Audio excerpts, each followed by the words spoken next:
Espera-se que o príncipe Harry consiga recuperar a segurança armada durante sua visita ao Reino Unido. Segundo relatos fontes, disseram à revista People que há sinais positivos por parte do governo para reverter a decisão de negar segurança a Harry. No momento em que o príncipe Harry chegou a Highgrove, algo parecia diferente. Os sorrisos eram mais discretos, o silêncio mais pesado. A portas fechadas, o príncipe William colocou um documento sobre a mesa, um documento que mudaria tudo. O Acordo de Highgrove. Não um pedido, mas uma exigência. Com o legado, os títulos e o acesso futuro em jogo, Harry não tinha margem para negociar. E quando Meghan soube o que ele havia assinado, sua reação abalou o círculo íntimo da família. Seria uma reconciliação ou uma manobra calculada de poder real, a 8.000 quilômetros de distância. Em Montecito, a manhã chegou suavemente, quase com delicadeza. O céu estava pálido, o ar calmo e o mundo lá fora seguia seu ritmo tranquilo de sempre. Era o tipo de amanhecer que sugeria paz, rotina e segurança. Mas dentro da vida meticulosamente organizada de Meghan Markle, algo parecia estranho, silenciosamente, profundamente errado. Tudo começou com algo pequeno, algo que não deveria ter importado, mas importou. Harry sempre dava notícias, sempre. Não importava onde ele estivesse ou o quão lotada estivesse sua agenda.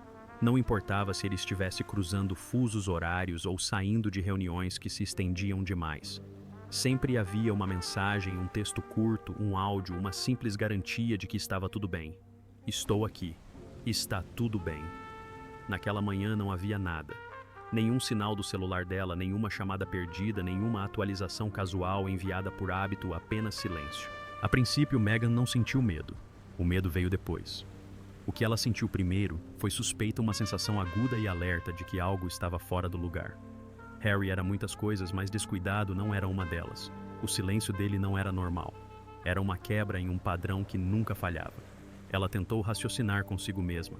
Talvez ele estivesse atrasado, talvez estivesse em trânsito, talvez o sinal estivesse fraco. Ela largou o telefone e o pegou de volta quase imediatamente. Por instinto, Meghan abriu o aplicativo de segurança particular, aquele feito para pessoas cujas vidas envolviam riscos incomuns. Não era algo que famílias comuns precisassem. Era projetado para emergências, para momentos em que a incerteza podia rapidamente se transformar em perigo. Normalmente, o aplicativo carregava em segundos. Um mapa aparecia. Um pequeno ponto se movia lentamente sobre ele, mostrando a localização de Harry em tempo real. Era simples, reconfortante e sempre presente. Desta vez a tela permaneceu em branco. Sem ponto, sem sinal, sem localização. Meghan encarou o mapa vazio, o dedo repentinamente gelado contra o vidro. Ela atualizou a página imediatamente depois novamente, e nada. Harry não tinha apenas ficado offline. Ele tinha desaparecido. Sua respiração ficou presa na garganta enquanto a compreensão começava a surgir. Não se tratava de uma falha técnica. Ela sabia o suficiente, até demais, para reconhecer o que aquilo significava. Harry havia entrado no que os profissionais de segurança chamam de zona morta, um completo apagão de comunicações. Essas zonas não eram aleatórias. Os telefones não perdiam o sinal por acaso em lugares assim. Zonas mortas foram criadas de propósito. Existiam apenas em torno de locais altamente sensíveis. Lugares protegidos por camadas de autoridade, poder ancestral e controle rígido. Território real. Meghan sentiu seus instintos dispararem como um alarme. Zonas mortas exigiam permissão. Decisões de acesso tomadas por pessoas no topo da hierarquia. Alguém havia permitido que isso acontecesse. Alguém havia planejado. Seus pensamentos corriam enquanto ela se movia rapidamente, abrindo o navegador e lendo as manchetes. Seus olhos se moviam mais rápido que sua mente, buscando qualquer coisa que pudesse explicar o que ela estava sentindo. Então ela viu uma manchete britânica que já se espalhava pelas plataformas de mídia, confirmando discretamente, mas com segurança, o retorno privado e não divulgado do príncipe Harry ao Reino Unido. Sem detalhes, sem fotos, sem agenda pública.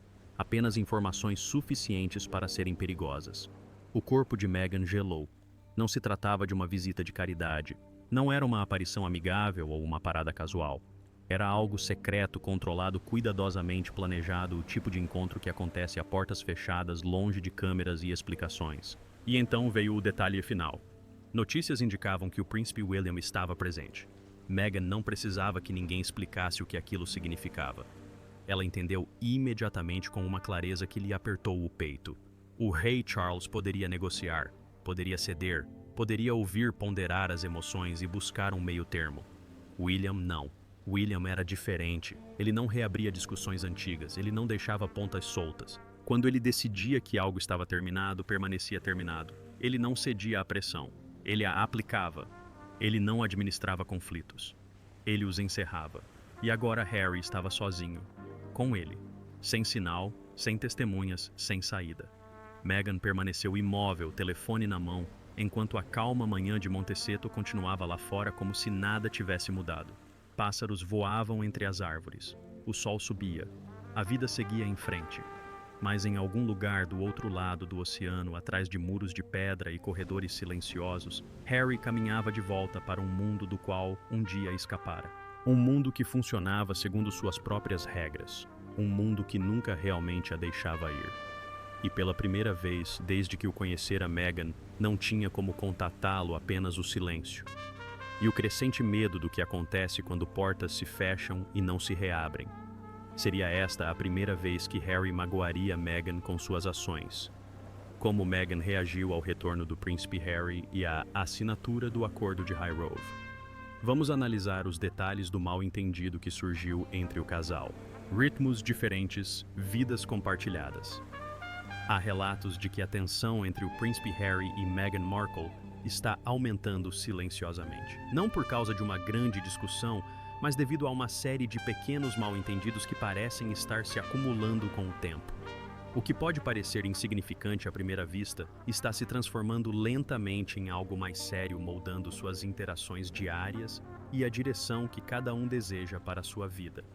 No cerne de tudo está uma crescente diferença de prioridades, ritmo e propósito. De acordo com esses relatos, o príncipe Harry parece estar entrando em uma fase reflexiva de sua vida. Em vez de buscar atividades constantes ou atenção pública, disse que ele se sente mais atraído por trabalhos filantrópicos e projetos que deixem um legado a longo prazo. Para Harry, não se trata apenas de se manter ocupado ou relevante. Trata-se de significado. Ele quer que seus esforços façam a diferença não apenas hoje, mas também daqui a muitos anos.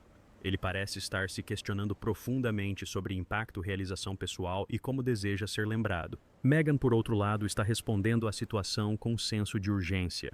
Do ponto de vista dela, tempo, ritmo e ação são cruciais. Ela parece ansiosa para avançar, transformar ideias em realidade e manter os projetos vivos e visíveis. Essa diferença de abordagem, o ritmo lento e ponderado de Harry, versus a determinação e a imediatidade de Meghan, estaria criando atrito entre eles. O que torna a situação ainda mais delicada é que essas tensões não se resumem necessariamente a divergências de valores. Ambos são conhecidos pelo interesse em causas humanitárias e serviço público.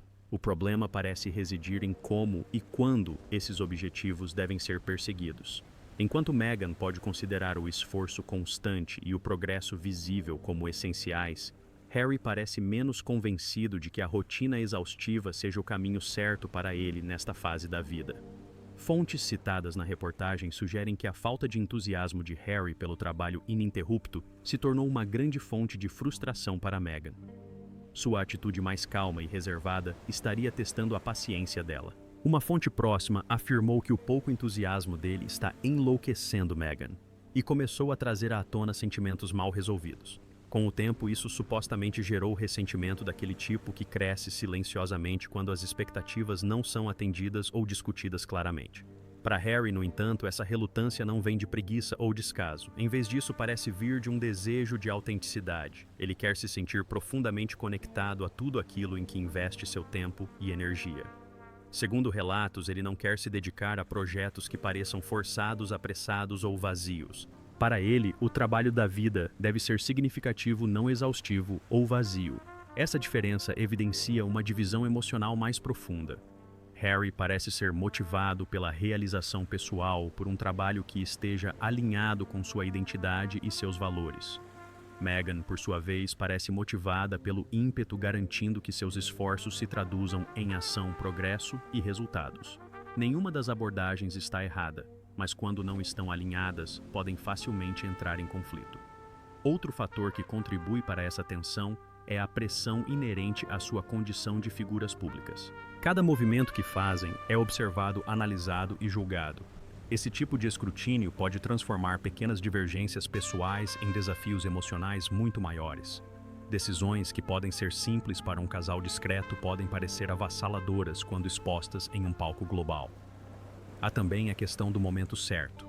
Harry pode sentir que esta fase da sua vida exige reflexão e escolhas com propósito, especialmente após anos de intensa pressão da mídia e perdas pessoais. Meghan, no entanto, pode sentir que agora é o momento de agir com decisão, construir influência e garantir uma direção clara para o futuro que compartilham. Quando o momento não coincide, até mesmo sonhos em comum podem parecer objetivos opostos. O relatório retrata duas pessoas que se importam profundamente, mas que têm dificuldade em seguir o mesmo ritmo. O desejo de Harry por profundidade e significado parece atrasar as coisas enquanto a urgência de Meghan as impulsiona. Sem uma comunicação cuidadosa, essa distância pode aumentar, transformando pequenos mal-entendidos em distanciamento emocional. Em última análise, a situação reflete um desafio muito humano. Muitos casais enfrentam momentos em que o crescimento pessoal assume formas diferentes. Um dos parceiros pode querer parar e refletir, enquanto o outro quer avançar rapidamente e construir algo novo. Quando essas diferenças não são abordadas com paciência e empatia, a frustração pode crescer em ambos os lados. Resta saber se essas tensões relatadas irão diminuir ou se intensificar. O que está claro, no entanto, é que o príncipe Harry busca propósito em vez de pressão e Meghan Markle busca progresso em vez de pausa.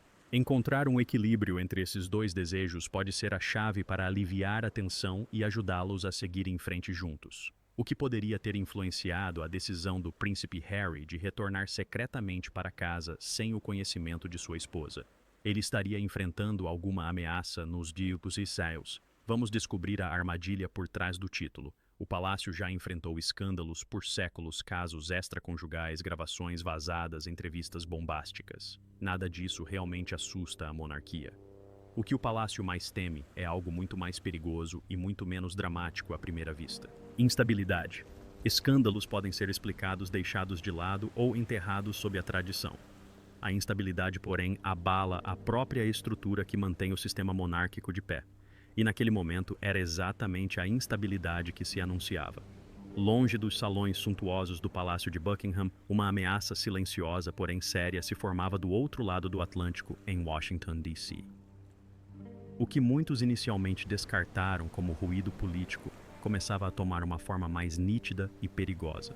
A Heritage Foundation, um influente think tank conservador, não estava mais apenas fazendo perguntas, estava pressionando fortemente para ter acesso aos registros de vistos americanos do príncipe Harry, argumentando que o público tinha o direito de saber como ele entrou e permaneceu no país. Isso não era fofoca, era lei, se esses registros fossem abertos e inconsistências fossem encontradas. As consequências poderiam ser graves, variando de constrangimento público a complicações legais que nenhuma estratégia de imprensa da realeza poderia resolver. E pela primeira vez desde que Harry se afastou dos deveres reais, ele estava exposto, pois não tinha mais a proteção que antes o cercava. Durante anos, seu status real funcionou como uma armadura invisível. Não importava aonde fosse ou o que fizesse. Havia sempre um entendimento tácito de que ele estava protegido. A cortesia diplomática o acompanhava. As zonas cinzentas da lei se curvavam gentilmente a seu favor. As portas permaneciam abertas. Mas essa proteção dependia de algo muito específico, algo que a maioria das pessoas ignorava. O príncipe Harry ainda é oficialmente um conselheiro de Estado. Este cargo não é simbólico. Conselheiros de Estado são membros seniores da família real legalmente autorizados a substituir o monarca quando necessário. A posição confere peso, autoridade e, mais importante, respaldo diplomático.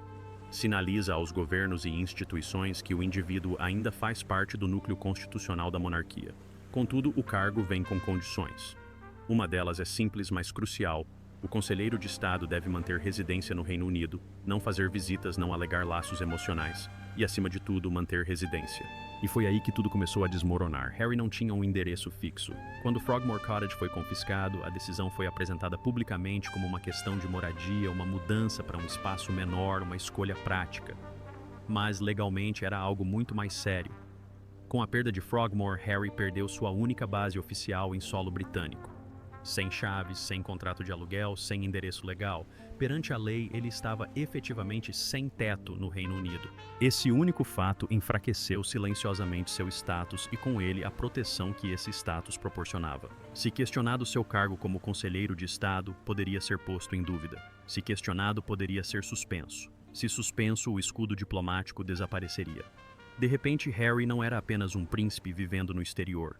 Ele era um indivíduo comum, com um nome famoso, sujeito ao escrutínio da lei americana, sem a rede de segurança que antes considerava garantida. Foi nesse momento que o príncipe William percebeu a mudança. William entende a monarquia não como um drama familiar, mas como uma instituição. Ele enxerga poder de barganha onde outros veem emoção. E reconheceu que o palácio agora detinha algo que não tinha há anos uma vantagem discreta. Harry precisava de proteção, não de simpatia pública, nem de desculpas, nem de gestos simbólicos. Ele precisava de respaldo legal.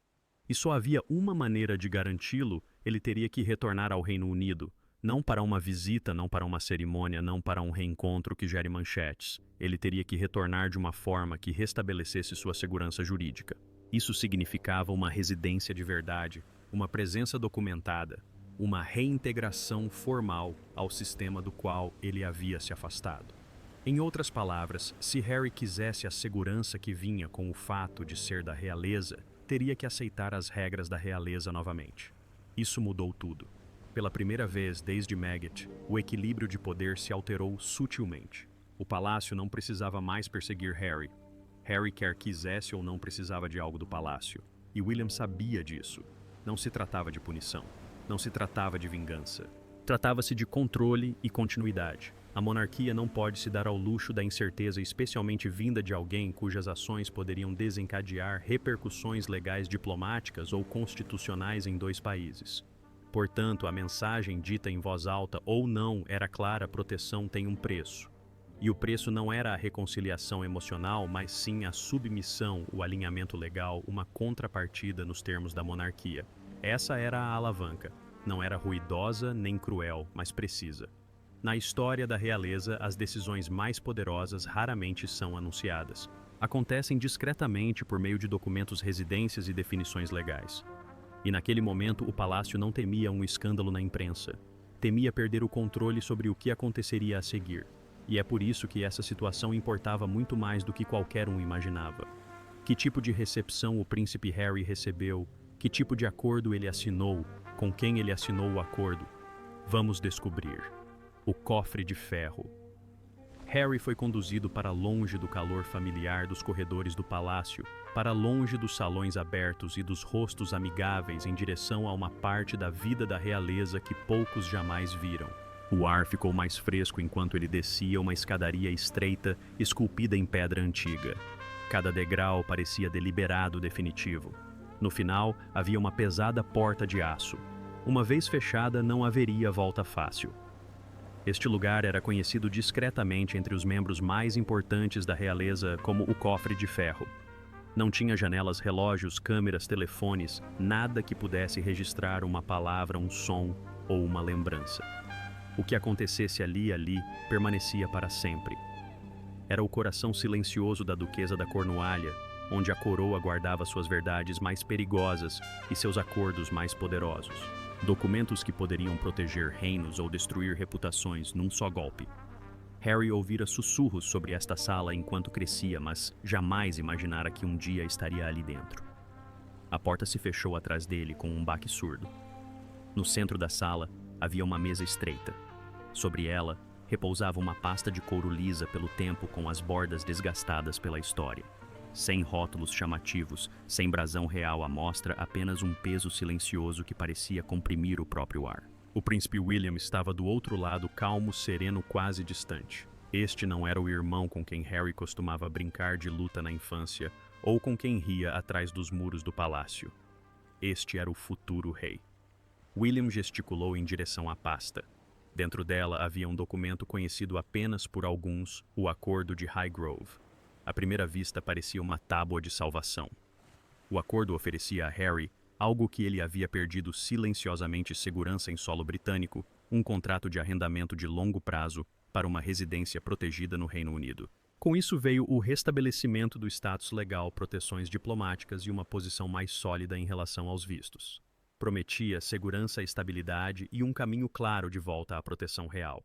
No papel parecia um resgate. Mas antes que Harry pudesse ler mais seus olhos, se depararam com as páginas grampeadas na primeira página. Um acordo de confidencialidade permanente. Não temporário, não limitado permanente. Seu significado era simples e aterrador. Silêncio. Nada de memórias, nada de entrevistas, nada de podcasts, nada de documentários, nada de sua versão da história, nenhuma revelação futura seja falada, escrita, insinuada ou subentendida. Não se tratava da família, nem da instituição, nem do passado nunca. Harry sentiu o peito apertar. Aquilo não era um pedido. Era o preço a pagar. William não gritou, não acusou. Não havia raiva em sua voz que piorasse a situação. Falou calmamente com cuidado, como se estivesse explicando as regras do jogo. Com a proteção da coroa, Harry permaneceria protegido. Tempestades legais poderiam ser controladas. As barreiras diplomáticas permaneceriam firmes. As portas permaneceriam fechadas para ações hostis. Sem isso, Harry estaria sozinho. Sozinho contra processos judiciais. Sozinho contra tribunais que não se curvavam a títulos.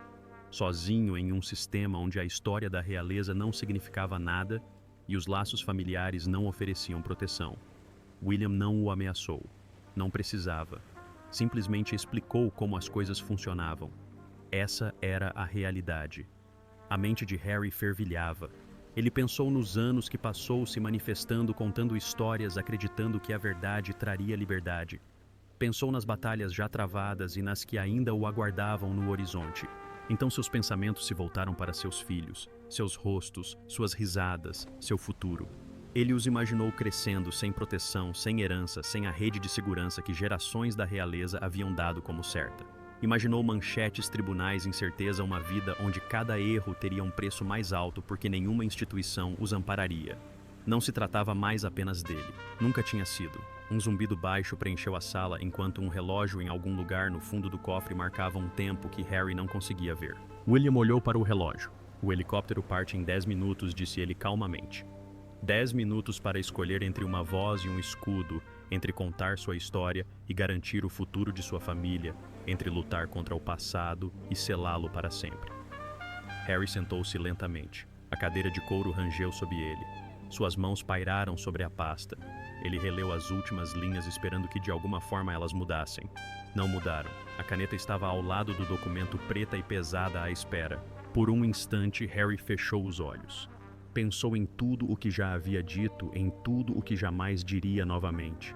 Sentiu o peso da história pressionando o futuro, exigindo silêncio em troca de segurança.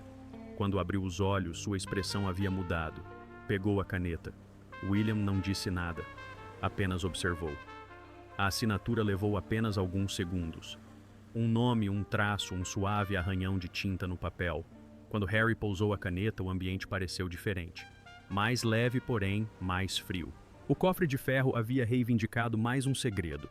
A porta se abriu mais uma vez, e enquanto Harry caminhava de volta em direção ao helicóptero que o aguardava, ele sabia de uma coisa com certeza. Alguns acordos não encerram histórias, eles as enterram. Qual o resultado do acordo assinado pelo príncipe Harry? Foi benéfico para ele, e quanto ao seu casamento, o que poderia ter magoado Meghan mais?